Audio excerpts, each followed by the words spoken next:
বন্যা পরিস্থিতি যেটা আমরা একটি ভিডিওটা তুললাম, ওটা হচ্ছে আপনার রথিপুরের আগে।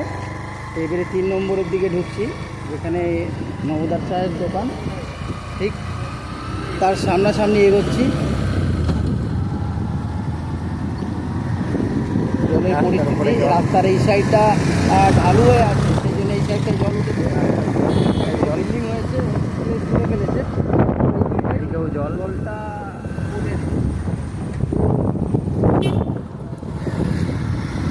এদিকটা একটু আগের দিকে দেখাও ভালো করে।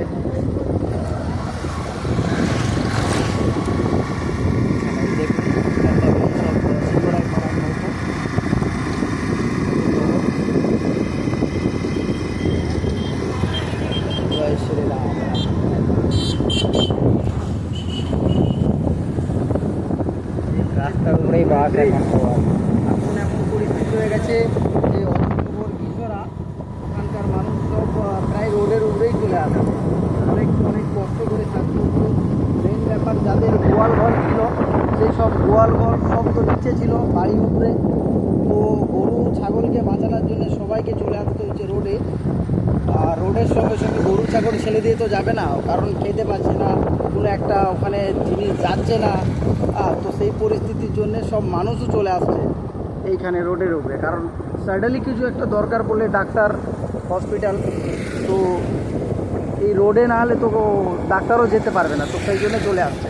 এখন আপাতত খবর পেলাম 2 জন ব্যক্তি মারা গেছে, একজন স্ট্রোকে মারা গেছে বাড়িতে, ডাক্তার দেখাতে আসতে পারে না, টাইম লেট, আর একজন জল ডুবি হয়ে। তো আপাতত 2টো মারা যাবার খবর আছে। একটু ওই দিকটা দেখো, ওই দিকটা।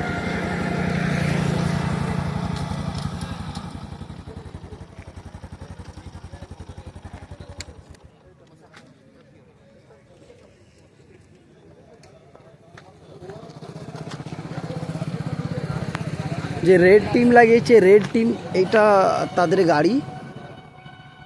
আর অতুমনগর ঘিসরার জন্য এখানে একটা জলের ট্যাঙ্ক দেওয়া আছে, খাবার জলের। আর স্পিড বোট সব এখানে এসে দাঁড়াচ্ছে। এই সাইডটা দন্দিপুর, আপনার আরগোড়ার অর্ধেক, শ্যামপুর, এই দিকটা বাঁচানোর জন্য রেড টিমের গাড়ি এখানটাই থাকে। এই দিকটায় আছে কিছু। আর বাকি ভিডিওটা আবার পরে দেখাচ্ছি, পার্ট 3। ওকে, তো লাইভ শেয়ার করুন আপনারাও, যাতে আরও এরকম ভিডিও আপনাদেরকে দেখাতে পারি। ওকে, বাই, থ্যাংক ইউ।